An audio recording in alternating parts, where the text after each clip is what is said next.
Hallo noch einmal. Heute werden meine Puppen und ich euch etwas zum Thema Pronomen und Wortstellung beibringen. Vergesst nicht, die Untertitel und die Anmerkungen anzumachen. Los geht's! Hello again.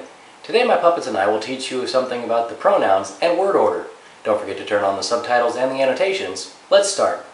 Ich habe meiner Mutter ein Geschenk gemacht. Du hast ihr ein Geschenk gemacht? Ja, ich habe es ihr gestern gegeben. Wem hast du ein Geschenk gestern gegeben? Ich habe es meiner Mutter gegeben. Was hast du ihr gegeben? Ich habe ihr eine Halskette gegeben. Wem hast du sie gegeben? Ich habe sie ihr gegeben. Schön. Ich habe meinem Vater eine Karte für das Fußballspiel des 1. FC Nürnberg gekauft. Wem hast du die Karte gekauft? Ich habe sie meinem Vater gekauft. Welche Karte hast du ihm gekauft? Ich habe ihm die Karte für das Fußballspiel des 1. FC Nürnberg gekauft. Wofür hast du sie ihm gekauft? Ich habe sie ihm für das Fußballspiel des 1. FC Nürnberg gekauft. Schön. Ich habe dem Mädchen da drüben einen Hund geschenkt. Wem hast du einen Hund geschenkt? Ich habe ihn dem Mädchen da drüben geschenkt. Was hast du ihm geschenkt? Ich habe ihm einen Hund geschenkt. Wem hast du den Hund geschenkt? Ich habe ihn ihm geschenkt. Warum spielen wir dieses Spiel? Welches Spiel?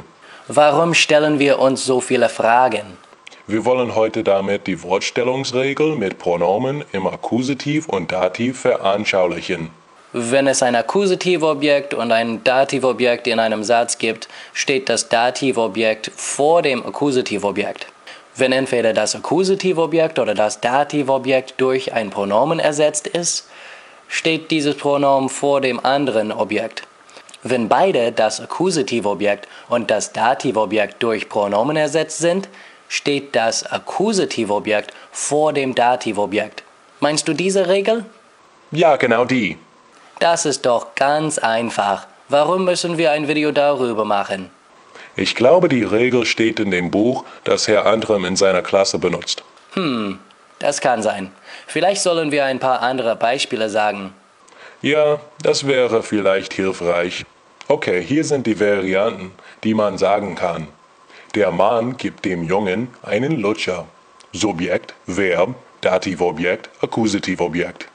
Er gibt ihm einen Lutscher. Subjekt, Verb, Dativobjekt, Akkusativobjekt. Er gibt ihn ihm. Subjekt, Verb, Akkusativobjekt, Dativobjekt. Er gibt ihn dem Jungen. Subjekt, Verb, Akkusativobjekt, Dativobjekt. Tja, die deutsche Sprache ist sehr flexibel in Bezug auf Wortstellung. Vielleicht sollen wir die Personalpronomen auch wiederholen. Na klar. Nominativ. Ich, du, er, sie, es, wir, ihr, sie, sie. Akkusativ. Mich, dich, ihn, sie, es, uns, euch, sie, sie. Dativ. Mir, dir, ihm, ihr, ihm, uns, euch, ihnen, ihnen. Wie heißen sie auf Englisch? Aus diesem Grund hat dieses Video Untertitel und Anmerkungen. Dort steht alles in Englisch und ich muss in dem Video kein Englisch sprechen. Schön. Was sollen wir jetzt tun? Lass uns nach Hause gehen. Okay, tschüss. Ich hoffe, dass euch dieses Video geholfen hat. Danke fürs Zuschauen. Vergesst nicht zu liken, zu kommentieren und zu abonnieren. Bis zum nächsten Mal.